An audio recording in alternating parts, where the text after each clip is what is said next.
Saludos queridos estudiantes de la Palabra de Dios.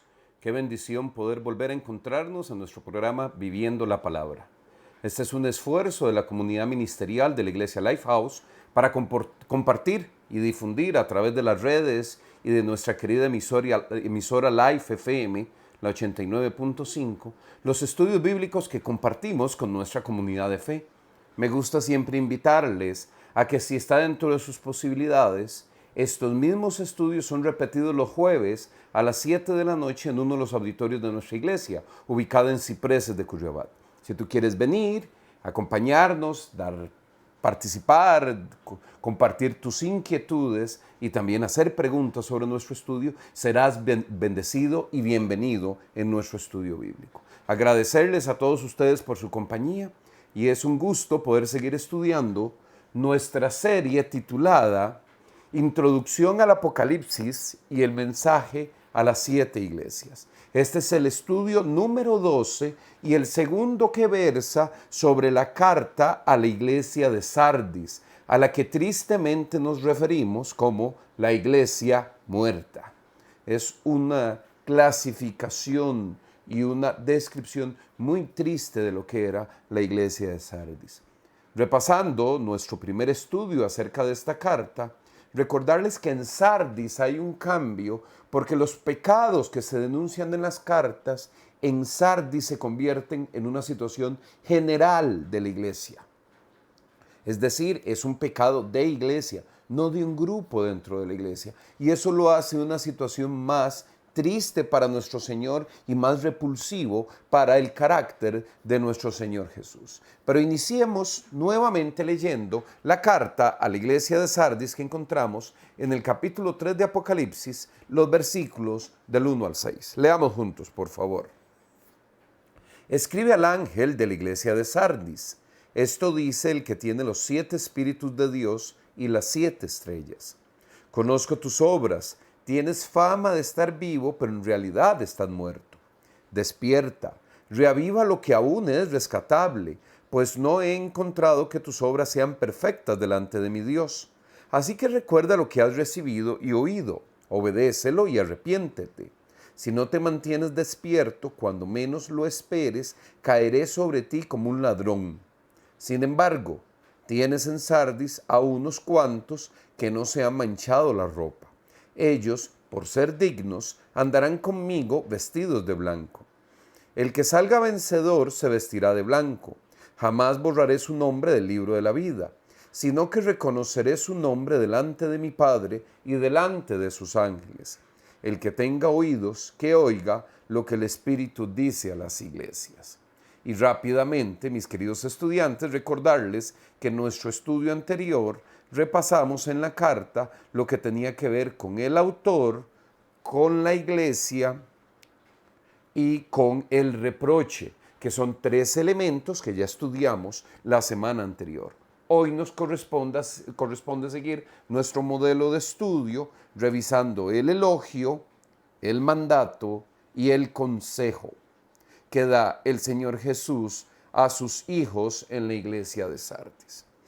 Permíteme entonces ir al primero de estos 3 elementos de estudio, el elogio. Tienes en Sardis, dice la palabra, a unos cuantos que no se han manchado la ropa. Ellos, por ser dignos, andarán conmigo vestidos de blanco. Y por supuesto que esta es una ilustración que tú y yo podemos fácilmente entender. Porque si hay algo que es incómodo, es andar con una ropa sucia o que no está al lugar o que no nos queda bien, porque finalmente la ropa es algo muy importante de lo que nosotros expresamos a los demás. Y espiritualmente hablando, yo quiero decirte que debemos relacionar la ropa con el carácter de un creyente. Imagínate que la ropa que nosotros vestimos, espiritualmente hablando, es el carácter que nosotros tenemos. Y aquí el Señor Jesús, el autor de esta carta, está reconociendo que entre todos aquellos de Sardis, que era una iglesia muerta, porque el pecado la había inundado todo, eso lo estudiamos la semana anterior también, señalando la muerte como una condición inherente al pecado que se practica.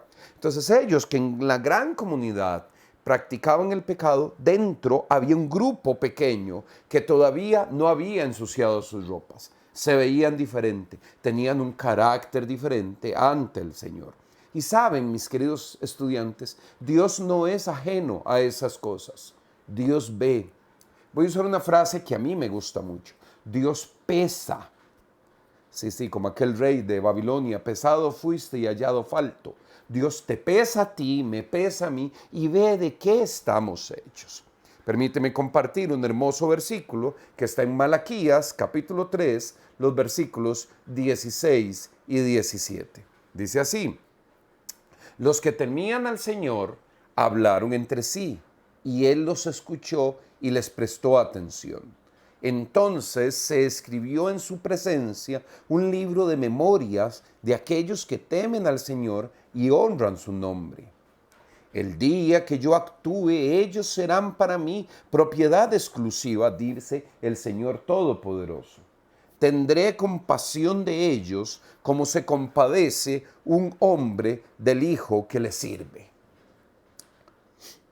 De este pasaje del Antiguo Testamento de Malaquías podemos leerlo desde una perspectiva positiva o desde una perspectiva negativa. Ambos significados espirituales son correctos. Déjame ver el lado positivo en el texto. En el lado positivo hay un Dios que le presta atención a aquellos que le temen. Y aquí tal vez, sin pretender ser un estudio a profundidad de un concepto tan grande y tan hermoso como el temor de Dios, de lo que estamos hablando es que el que teme a Dios tiene conciencia de estar siempre en la presencia del Señor. Nosotros no escapamos del ojo divino. Tú y yo podríamos escapar del ojo humano y que personas no vean cuál es nuestro carácter verdadero. Pero ante el Señor, ante el conocimiento omnisciente de nuestro Dios, Él conoce cada detalle de nosotros y no podríamos pretender vivir pensando que le podemos esconder algo al Señor. Y entonces el temor de Dios, que es estar perfectamente consciente de que siempre estamos en su presencia, cuando vivimos con el temor de Dios, actuamos, obedecemos, honramos de una forma diferente. El temor de Dios no es un concepto abstracto. El temor de Dios es un concepto que tiene que ver con tu vida, con tu forma de vivir. Una forma que honre al Señor y que honre lo que el Señor te ha dado. Uno podría decir que la gran iglesia de Sardis no honraba al Señor ni tenía temor de Él. Dice la parte también positiva del texto que se escribe un libro donde se anotan los nombres de aquellos que tienen temor del Señor y que el Señor promete tener compasión de ellos como quien tiene un hijo que le sirve. Esa misma realidad espiritual del reconocimiento y el trato especial que Dios da a aquellos que le temen es también el que aplicamos del lado negativo de aquel que no está en el libro de los que temen al Señor. Y entonces no es escuchado ni recibe ese trato especial de Dios. Y es que eso tiene un concepto que se relaciona con la justicia de Dios. Dios no es indiferente a que nos mantengamos limpios en nuestras vestiduras o forniquemos y ensuciemos aquello que Él nos ha dado. Eso es parte de la justicia de Dios. Hebreos capítulo 6, verso 10. Porque Dios no es injusto, dice el pasaje, como para olvidarse de las obras y del amor que, para su gloria, ustedes han mostrado sirviendo a los santos. ¿Cómo lo siguen haciendo? Dios no es injusto. Es una frase muy evangélica, pero uno podría decir Dios no es deudor de nadie. Dios no olvida lo que nosotros hacemos en su servicio. Y aunque tengo que decir con claridad que eso no tiene que ver con nuestra salvación, porque la salvación y la vida eterna es algo que recibimos por gracia, no por lo que hacemos. Después de que somos salvos, Dios está atento a nuestros actos para ver qué tanto le honramos. Y aquí dice, Él no se va a olvidar de las obras que tú has realizado para servir a los santos. Es un tema de servicio. Las obras que agradan a Dios son las obras de sus hijos fieles, creyentes, que viven en temor de Él, pero que son realizadas para edificar su reino. La edificación del reino debe ser una prioridad en nuestra vida. Y ante eso, ante esa otra condición de la iglesia de Sardis, de que eran muchos los que habían pecado y pocos los que no lo habían hecho, tenemos que señalar que eso es un concepto que en la palabra se presenta como el remanente. A pesar de todo, siempre queda un grupo, siempre habrá un grupo de que son temerosos de Dios. Yo quiero invitarte, mi querido estudiante, a que tú y yo oremos y nos esforcemos por decirle a nuestro Señor que queremos ser de ese remanente y que vivamos conscientes de ser ese remanente. Te comparto Romanos capítulo 11, el versículo 3 al 5. Señor, han matado a tus profetas y han derribado a tus altares. Yo soy el único que ha quedado con vida y ahora quieren matarme a mí también. Un paréntesis histórico. Aquí está el apóstol Pablo en Romanos refiriéndose a una frase del profeta Elías cuando se sentía solo, abandonado, luchando él solo contra Jezabel y su ejército de sacerdotes malignos. ¿Y qué le contestó la voz divina? Dice el apóstol. He apartado para mí 7,000 hombres, los que no se han arrodillado ante Baal. Así también hoy, dice el apóstol Pablo, en la actualidad hay un remanente escogido por gracia. Y también qué rico es leer estas cosas, pero tampoco podríamos tener tiempo hoy, porque no es el objetivo de este estudio, de hablar de esa escogencia de Dios, que es una dirección de Dios. Pero yo levanto mi mano y digo, Señor, escógeme para ser de tu remanente. Yo sé que no tengo fuerzas, pero si tú me escoges y me facultas y encuentras en mi corazón una actitud correcta para aceptarlo, puedo ser del remanente.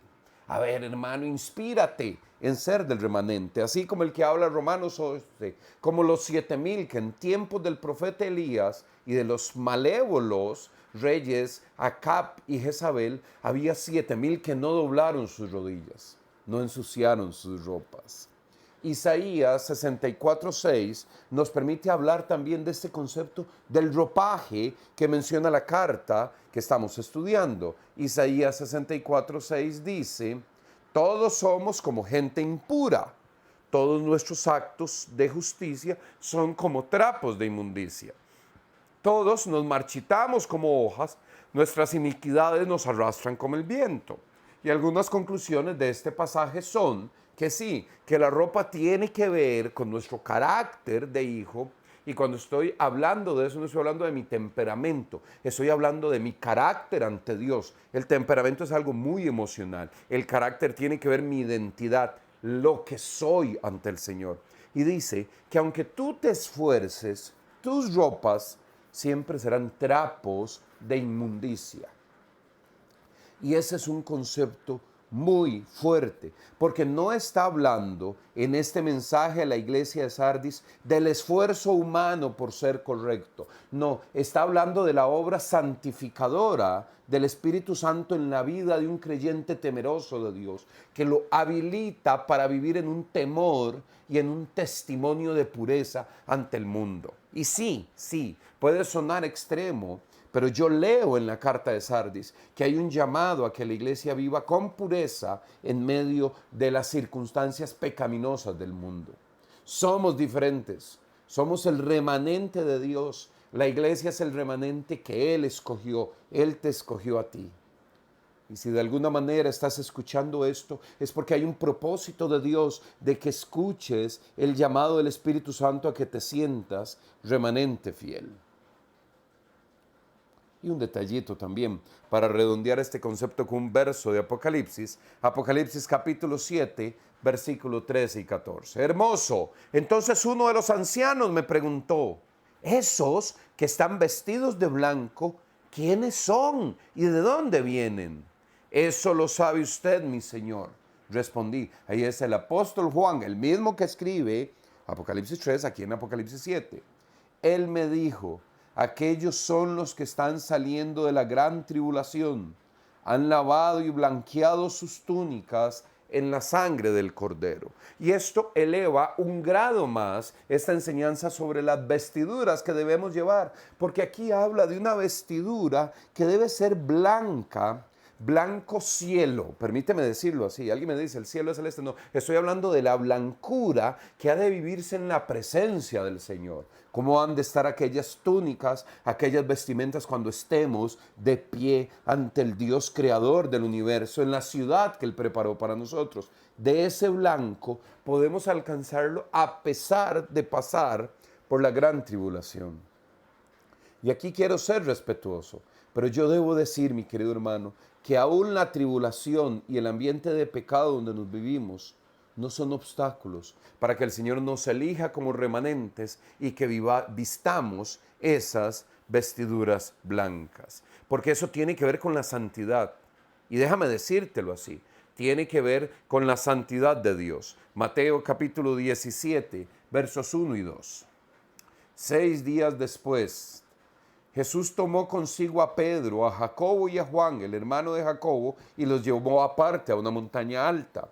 Allí se transfiguró en medio de ellos.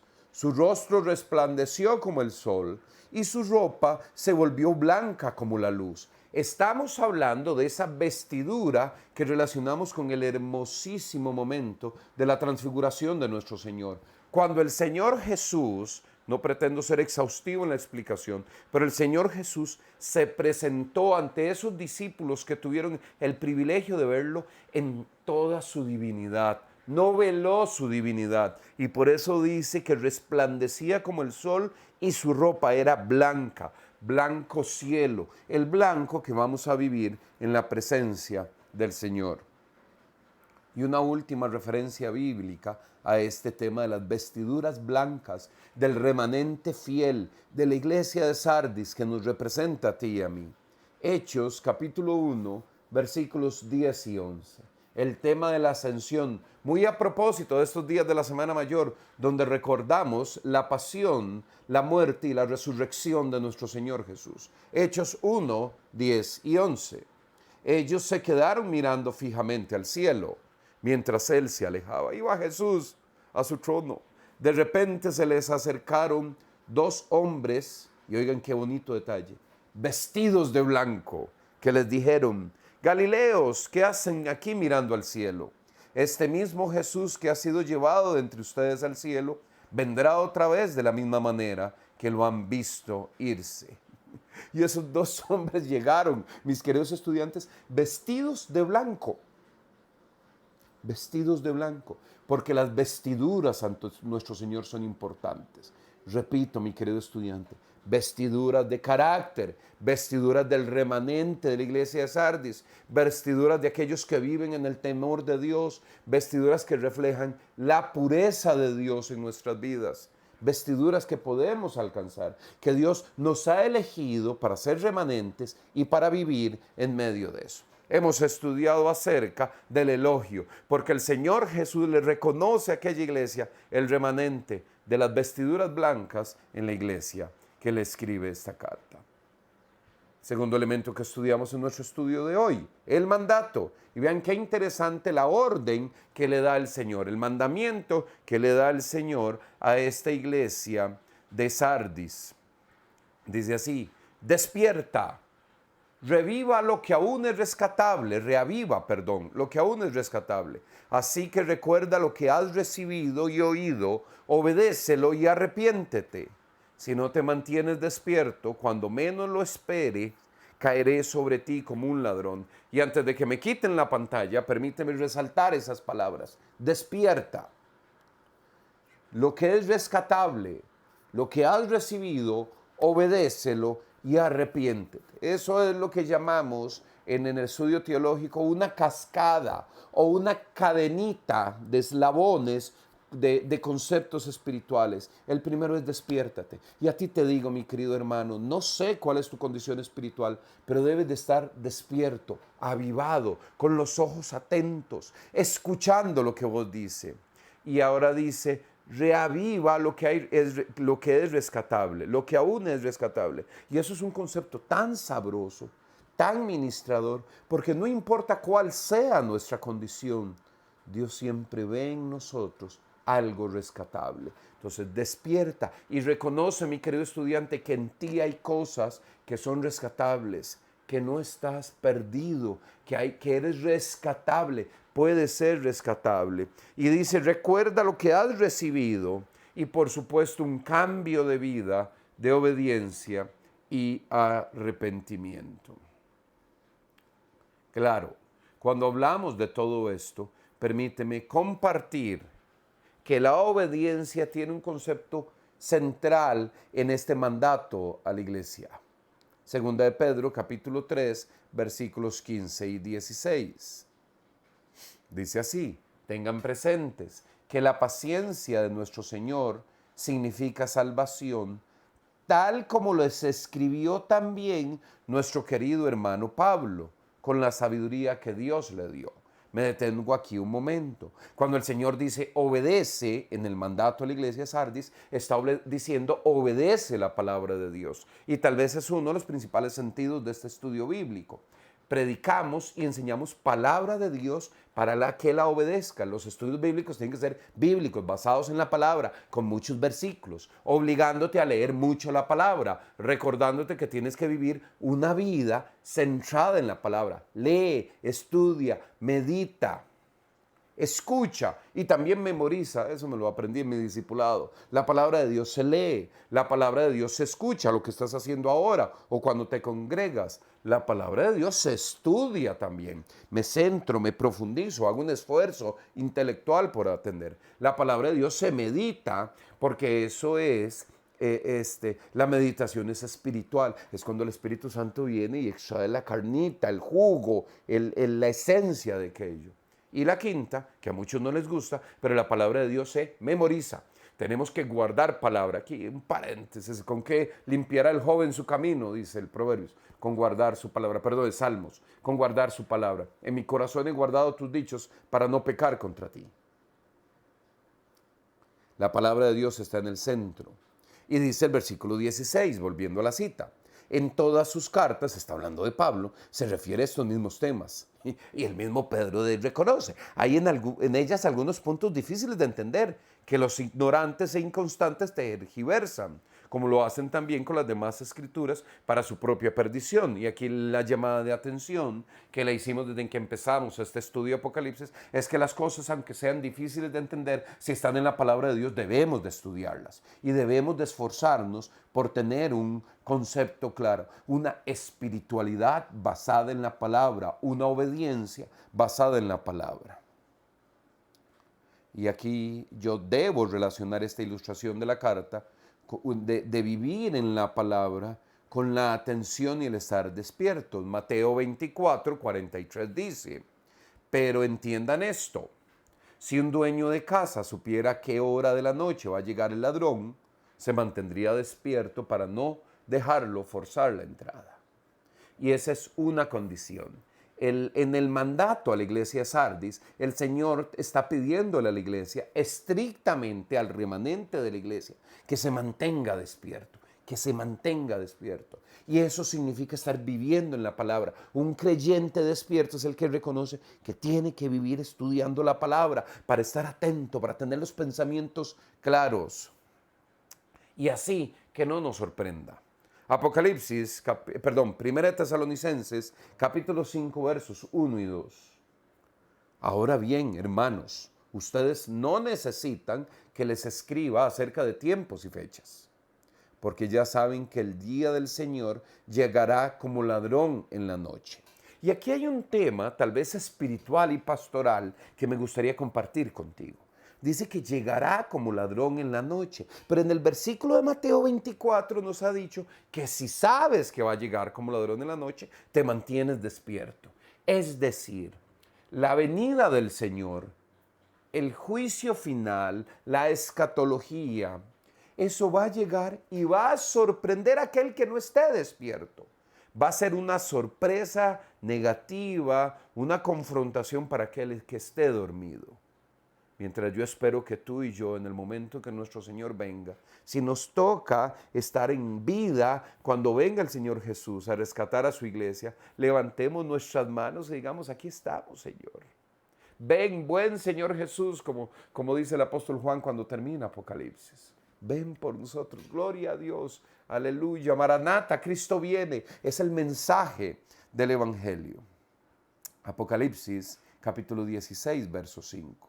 Cuidado, dice el Señor, vengo como un ladrón. Dichoso el que se mantenga despierto con su ropa a la mano, limpiecita, no sea que ande desnudo y sufra vergüenza por la desnudez. El tema, mi hermano, de estar despierto y preparado para que cuando el Señor Jesús venga no nos sorprenda, es real, es eterno, es de responsabilidad. Permíteme ir terminando nuestro estudio revisando el consejo.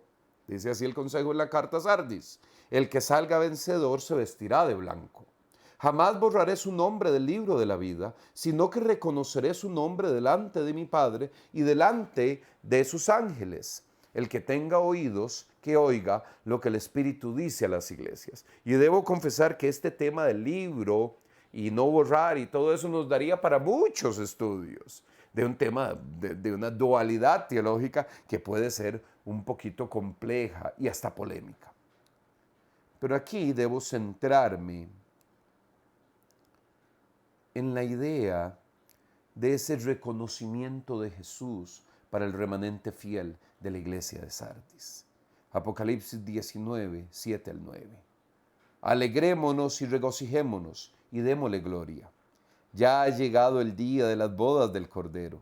Su novia se ha preparado y se le ha concedido vestirse, otra de las vestiduras, de lino fino, limpio y resplandeciente. Y no lo dice el texto, pero yo puedo intuir que aquella novia, que es su iglesia, que somos nosotros, el cuerpo de Cristo, cuando lleguemos a celebrar las bodas, cuando nos casemos con Jesús, cuando lleguemos a estas bodas, yo intuyo que el vestido va a ser blanco, lino fino, resplandeciente. Y entonces el Señor nos va a reconocer, va a hacer la lista y dice: sí, aquel estudiante de la palabra, aquel que ponía atención en los estudios para conocer más la verdad de la palabra, aquí lo tengo.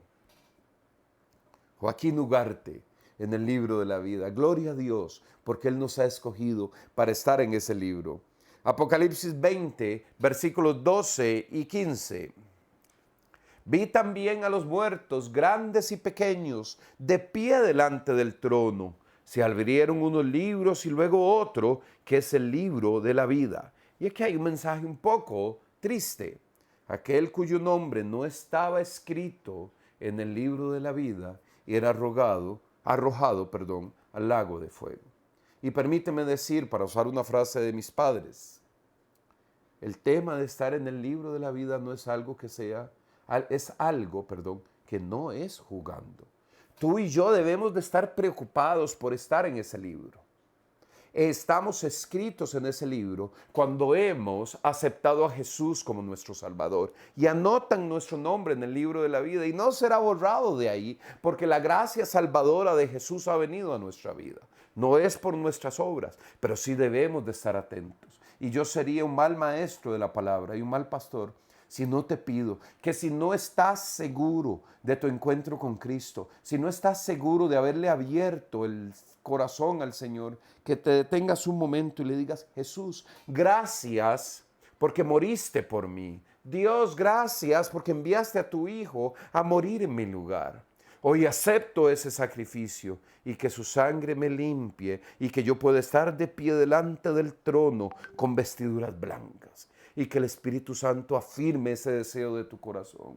La salvación no es un tema de religión, no es un tema de congregarse, no es un tema de ofrendar, es un tema de fe en la gracia salvadora que nos ofrece nuestro buen Dios a través de su Hijo Jesús. Que el Espíritu Santo te guíe a reconocer a Jesús como tu Salvador. Qué hermoso es que Él me reconozca. Y cuando entremos a la vida, ese que está ahí, ese Jorge, ese Tony, ese Juan Carlos, ese Joaquín, vengan, hijos míos. No, yo no lo merezco, pero le doy gracias a Dios porque Él escribió mi nombre en su libro y quiere escribir el tuyo. Si tú estás oyendo esto, estoy seguro que has sido escogido por Él para estar en ese libro. Abre tu corazón al Señor. Dile: Jesús, te acepto como mi Salvador. Ese es el mejor paso de la vida. Y debo terminar con un versículo que nos hace reflexionar aún más en eso. Mateo capítulo 10, versos 32 y 33. A cualquiera que me reconozca delante de los demás, yo también le reconoceré delante de mi Padre que está en el cielo. Pero cualquiera que me desconozca delante de los demás, yo también le desconoceré delante de mi Padre que está en el cielo. Sí, mi querido estudiante. Sí, mi querido hermano. Debemos de ocuparnos en conocer y aceptar ese sacrificio de Jesús. Gracias, queridos estudiantes de la palabra, por acompañarnos en este programa. Recuerda que puedes comunicarte con nosotros a través del correo electrónico viviendolapalabra@life.cr y será un gusto para nosotros contestar tus inquietudes por correo electrónico. Repito el correo, viviendolapalabra@life.cr. Escríbenos un correo, haznos preguntas, reporta tu participación en el estudio y permítenos saber que este mensaje y este esfuerzo de nuestra iglesia hace bien a tu corazón. Dios te bendiga, estudiante de la palabra. Si nos has visto por las redes, si nos has escuchado por la radio, que el Espíritu Santo selle esto en tu vida. Gracias por acompañarnos. Bendiciones, queridos.